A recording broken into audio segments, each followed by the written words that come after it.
लेकिन प्रोफेसर सतीश प्रकाश, आपने यहां पर कर तो दिया आपने अपने उम्मीदवार का ऐलान कैसरगंज पर, लेकिन मैदान तो खाली है। नहीं, देखिए पूजा जी, आप अमेठी को लेकर के जो चर्चा कर रही थी, देखिए चुनाव में तीन चीजें बड़ी महत्वपूर्ण है: चर्चा, पर्चा और खर्चा। बीजेपी के, कांग्रेस के पास खर्चे की तो कोई ऐसी कीमत मुझे नहीं लगता कि खर्चे की कहीं उनको दिक्कत है।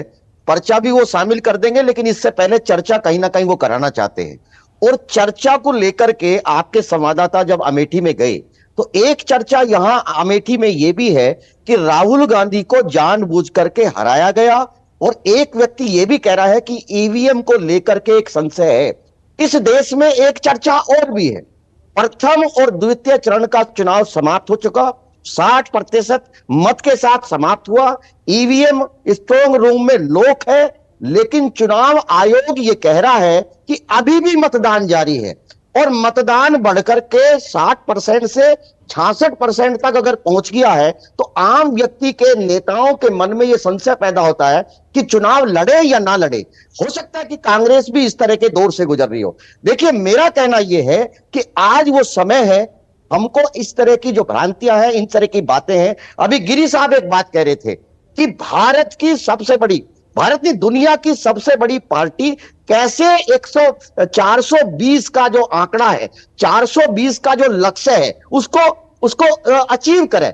आम जनमानस के बीच में यह भी एक चर्चा है कि 420 का यह लक्ष्य पैदा करने के लिए कितनी 420 के काम किए जा रहे हैं, इसको लेकर के भी संशय है। और सबसे बड़ा संशय किसने दिखाया?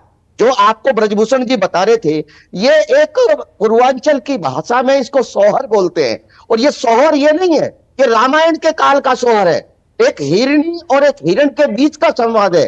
हिरणी उदास है और हिरण ये पूछता है कि आज तुम उदास क्यों हो? तो हिरणी ये कहती है कि आज राम की छठी है और मुझे ऐसा लगता है कि शाकाहारी लोग आएंगे और आपका शिकार करेंगे।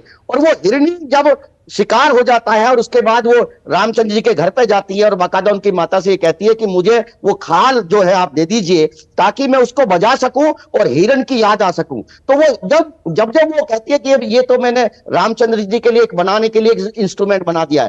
तो ब्रजभूषण जैसे लोग, जो कट्टर बीजेपी के लोग थे, तमाम लोग इनके ऊपर सवाल उठा रहे थे। उसके बावजूद भी यही बीजेपी, यही प्रधानमंत्री, यही कैबिनेट के लोग ये कह रहे थे। इस देश की बेटियां चिल्ला रही थी, ओलंपिक खिलाड़ी चिल्ला रहे थे, वो अपनी अस्मिता की बात कर रहे थे, लेकिन तमाम बीजेपी के लीडर्स इन्हीं ब्रजभूषण जी के साथ खड़े थे। आज जब चुनाव का समय आया है, अपने आप को पाक साफ सिद्ध करना चाहते थे। अगर आपको लगता था कि ब्रजभूषण जी अगर इतने ही अपराधी हैं, तो आपने बीजेपी में उनको क्यों बना के रखा? देखिए, आज बीजेपी कहीं ना कहीं जिन मुद्दों को लेकर के, आज बीजेपी, राम मंदिर कोई मुद्दा नहीं है, आम मतदाता के अंदर एक नकारात्मक माहौल है। किसी भी व्यक्ति को यह लगता है कि कहीं ना कहीं जो चुनाव की व्यवस्था है उसको लेकर के सवाल है, उसकी महंगाई कोई मुद्दा नहीं है, हर घर में एक बेरोजगार बैठा है। ठीक है, मैं एक बार रिएक्शन ले लेती हूं धनंजय जी, रिएक्ट बोलिए। पूजा जी, हमारी बहन अभी कह रही थी कांग्रेस के तंदूर कांड को छोड़ दीजिए। कांग्रेस के कर्नाटका के विधानसभा के अध्यक्ष रमेश कुमार ने कहा कि when you can not stop rape, enjoy it. जो कांग्रेसी कुकर्मी रेप को, महिलाओं को एंजॉय करने की सलाह देते हो, उस पार्टी की महिला को पहले उस जाकर के उस रमेश कुमार को कहना चाहिए कि तुम ये क्या बोल रहे हो। ये कांग्रेस का कल्चर है और आप हम पर आवाज उठा रही है। महिलाओं के, नारी के सम्मान के लिए भाजपा हमेशा मैदान में है। और लगा, हमारे गृह मंत्री जी ने परसों कह दिया कि कड़ी से कड़ी कार्रवाई की जाए, और ऐसे व्यक्ति को उस पार्टी ने भी निकाल दिया है। रमेश कुमार के साथ आपने क्या किया, कहा था? तंदूर कांड के साथ आपने क्या कहा था? आपके मंत्री ने क्या कहा था? पुरानी बीबी, नई बीबी, और क्या क्या गंदी बातें कांग्रेसियों ने की है, और कितने कुकर्म बताएं, और कितने नाजायज बच्चों के बाप को बने जो दो प्रदेशों के मुख्यमंत्री रहे। धनंजय, हमें विषयांतर नहीं होना चाहिए। देखिए, यहाँ नारी सम्मान, नारी अस्मिता की बात आती है तो प्लीज उसको एक दूसरे पर आरोप प्रत्यारोप कर उस गंभीर मुद्दे को, प्लीज उस गंभीर मुद्दे की जो महत्वता है उसको कम ना कीजिए।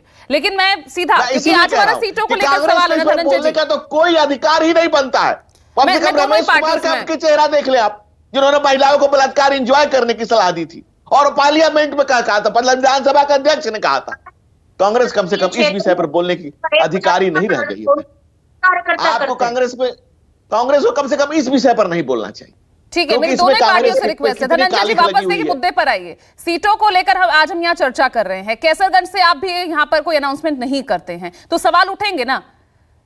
73 की लिस्ट आपने कितनी पहले जारी कर दी थी और अब तक 2 सीटें आप भी नहीं कर पा रहे उस पर अनाउंस। उम्मीदवार आप उस पर डिसाइड ही नहीं कर पा रहे हैं। पूजा जी, केसरगंज में भी कमल खिलेगा जैसे देश के कोने कोने में कमल खिल रहा है। वह कमल हर जगह खिलेगा। क्यों? क्योंकि हम लोग कामदार लोग हैं। नामदार लोगों की प्रतीक्षा हो रही है कि वो अपना नाम दे पाएंगे कि नहीं। उन्हें पकड़ पकड़ के लाया जा रहा है, वो भाग जा रहे हैं क्योंकि 55,000 से हार का वो अभी भूल ही नहीं पा रहे हैं। वही उनको प्रताड़ित कर रहा है और भाजपा की नारी शक्ति के द्वारा हराए जाने के बाद राहुल जी को नानी याद आ रही है। अभी घोषणा थोड़ी ना हुई है। अभी घोषणा थोड़ी ना हुई है धनंजय जी। कांग्रेस में तो यही लगातार प्रयास किया जा रहा है, माहौल बनाया जा रहा है। आपका चैनल भी बता रहा है कि आ जाओ, आप बना रहे हैं सवाल पूछ कर। लेकिन राहुल बाबा का हालत ये है, ठीक है जनेंद्र जी, उतरने को लिए नहीं तैयार है।